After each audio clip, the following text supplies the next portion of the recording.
Hi. I spend a lot of time doing podcasts each week as a guest on various podcasts for people around the globe.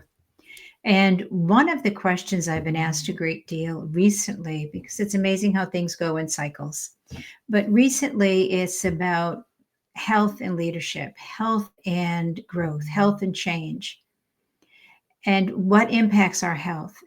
And there's a lot of information about that, about the spiritual causes of illness, the emotional causes of illness, and ultimately the physical illness, because illness comes about in the process of dis-ease, spiritual dis-ease of life is stressful. I don't know why I'm here. I don't know what this is all about.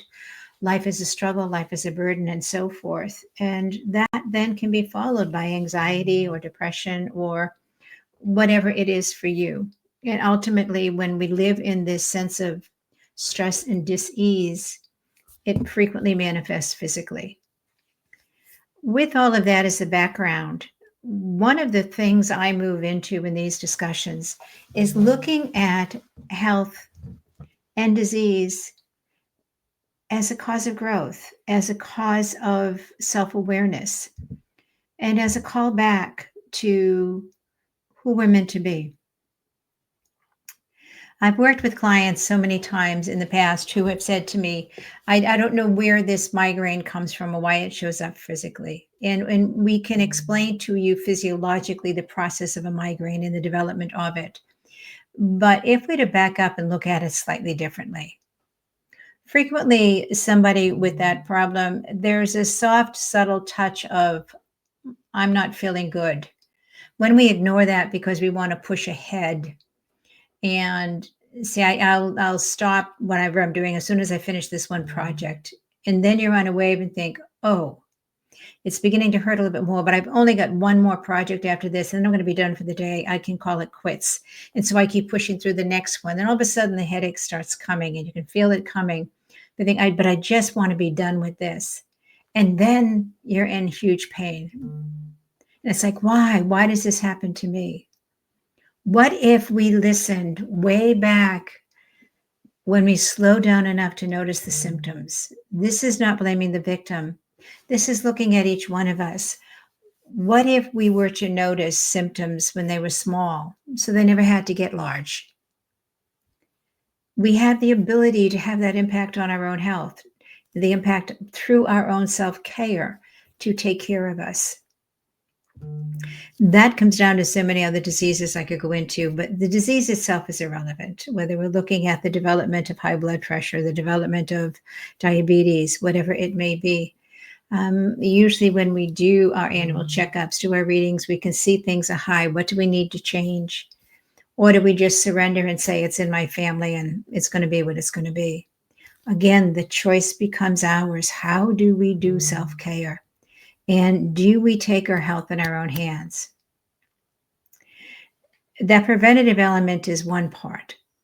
The next part of disease and growth, disease, and the need to look at for ourselves, what is this about?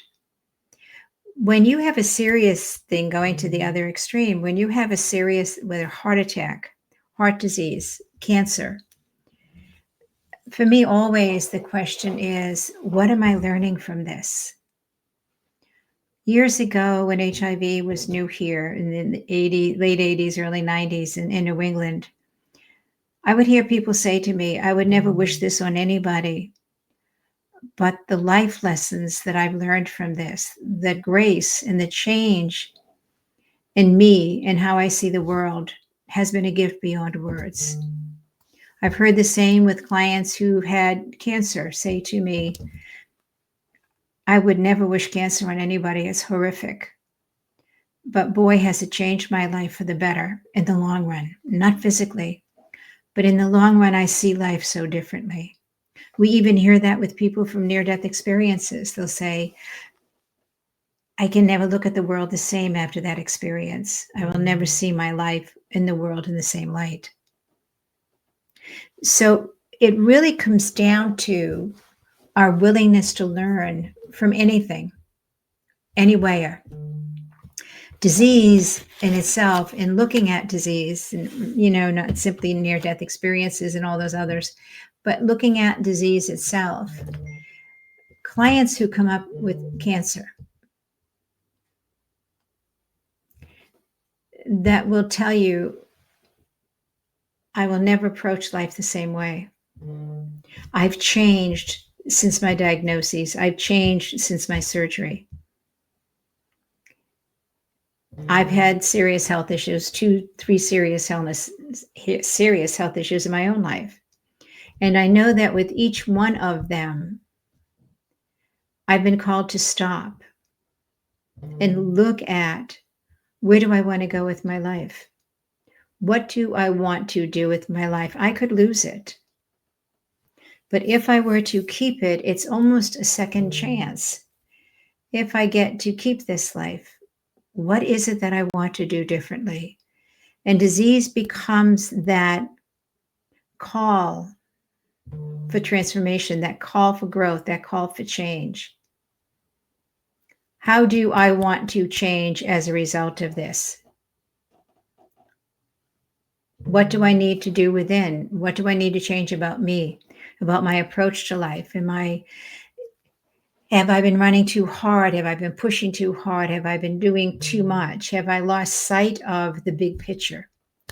Have I been so consumed by a particular project that I lost sight of my life as my life, and all I thought of was my life within the context of a project?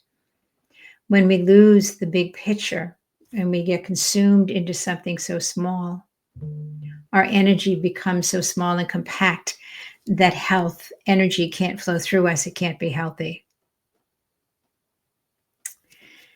I offer this to you because if disease is a factor in your life, what is the message you need to get? What is the underlying, not just cause of it, but what is the message? I know for myself, the last time I was ill, what I came away with was it was time for me to step back into the wildness of who I am, to step back into the outrageousness of who I am, to step back into somebody who jumped into life rather than calculated and planned every move so that it was logical. Because I love the vibrancy, I love the spontaneity, I love the aliveness. That's what feeds me. And it was awareness that I want to do something radically different with my life. I want to move into something dramatically different, still within the world of coaching, still within the world of education, still within the world of healthcare from a spiritual and psychological place, but a whole new approach to it. Because we are who we are, but we can express it in dramatically different ways. We can express it in a way that reflects the woman or the man we've become. We can express it in a way that says, I've got far more wisdom than I had before this life experience. Also, whether it's cancer, whether it is a disease that you picked up from a foreign country you traveled to, whatever it may be, what is it that disease is trying to teach you? What is it that life lesson is all about for you? It's never about being a victim. It's never about being asked to suffer. I don't believe that for 30 seconds. That when something happens to us physically in our own healthcare, it can even be a broken bone. When something happens to us that stops us in our tracks, it's time for reflection. It's time for growth. It's time for change. Disease is a call or a break, whatever it may be, is a call to stop, to assess where we are, to assess where we're going, and to assess what, if any, changes are needed in our lives, to remind us to come back to who we truly are, to remind us to come back to the person we may have forgotten. It is never a punishment. It is never something that was intended to be negative. It's something that develops for whatever reason in everybody differently. But always, always the message is, what can I learn from this? What am I meant to? What is the bigger meaning? What is the spiritual message in the midst of this? Because there is a spiritual message in everything in our lives.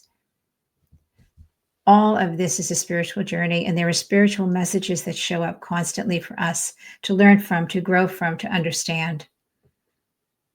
So if health issues are something you're going through right now, if disease is something you're coming out of, or that you're being confronted with,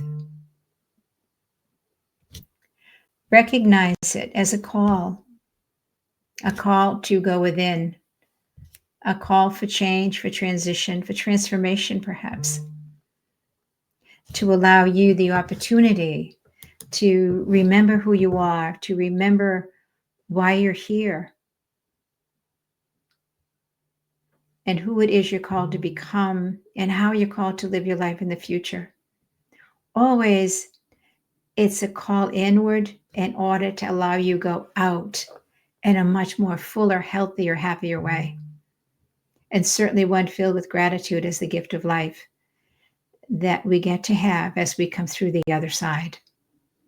God bless.